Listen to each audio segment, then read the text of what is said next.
বিসমিল্লাহির রহমানির রহিম। আসসালামু আলাইকুম। এটা আমার বাংলাদেশের ছাদ বাগান। এটা এই গাছটা বারে 11 ঝোপায় ঝোপায় আম ধরে। এটা 12 মাসি আম, সারা বছরে আম থাকে। একটা পাকে আর একটা ছোট হয়, আবার ফুল হয়। এভাবেই এই গাছের আমগুলা আসে। এটা অনেক ভালোবাসি, অনেক ফলন, অনেক বড় বড় হয়, প্রায় এক একটা 1 কেজির মতন হয়। বারে 11 আম আপনারা জানেন, আপনারা খেয়েছেন, যে খেয়েছেন সেই বুঝবেন। হালকা একটু আঁশ থাকে, কিন্তু আমি অনেক পছন্দ করি, অনেক ভালোবাসার আম আমার। এইটা আপনার ব্যানানা ম্যাঙ্গো। আমার ছাদে বহু 41 জাতের আম আছে। দেখেন, এটা ছোট, তাই কত বড় বড় হয়েছে, আর বড় হলে অনেক বড় বড় হয়। এটা ফলন অনেক সুন্দর। ব্যানানা ম্যাঙ্গো ছাদে ভালোই ফলন হয়। আপনারা একটা রাখতে পারেন বা দুইটা রাখতে পারেন। আমগুলো হলুদ হয়, যারা খেয়েছেন তারা জানেন, অনেক রসালো। দেখেন দেখেন কত ফলন হয়েছে। মাশাল্লাহ, শুকুর আলহামদুলিল্লাহ। দেওয়ার মালিক আল্লাহ, আমরা তার কোন নিয়ামতকে অস্বীকার করতে পারি? কোনো কিছুই অস্বীকার করতে পারি না। দেখেন কত বড় বড় আম ঝুলে আছে।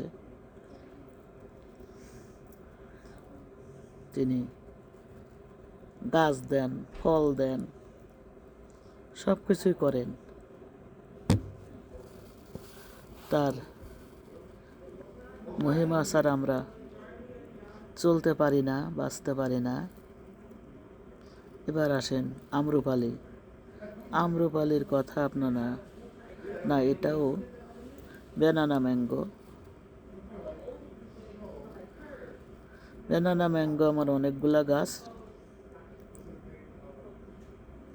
আমি যখন যেটার পছন্দ করি অনেকগুলো একসাথে লাগাই। এবার আসেন আম্রপালি। আম্রপালি অনেকগুলা গাছ আছে। নিচের ছাদে 2টা না 3টা, আর 6তলার ছাদে অনেকগুলো আছে। এত ফলন হয়, এত মিষ্টি, যারা খেয়েছেন তারা জানেন। এর গুণের কথা আমি নাইবা বললাম। খোসাটা পাতলা হয়, আর কোনো আঁশ নাই। এই যে কি মজা!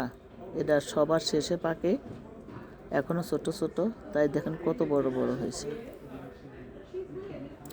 যদি আমার এই ভিডিও ভালো লেগে থাকে, একটা লাইক অবশ্যই দেবেন প্লিজ, আর শেয়ার করে দেবেন বন্ধুদের মাঝে। দেখেন আমার আম ঝড়ে পড়ে গেছে, রৌদ্রে পড়ে গেছে, তারপরেও যা হয়েছে শুকুর আলহামদুলিল্লাহ, তার দরবারে লাখ লাখ শুক্রিয়া শুক্রিয়া। আমরা তো কোনো কিছু করতে পারি না, সেই দেয়। দেওয়ার মালিক আল্লাহ, দেওয়ার মালিক আল্লাহ, আলহামদুলিল্লাহ। তো অনেক বেশি ভালো থাকেন, অনেক ভালো থাকেন।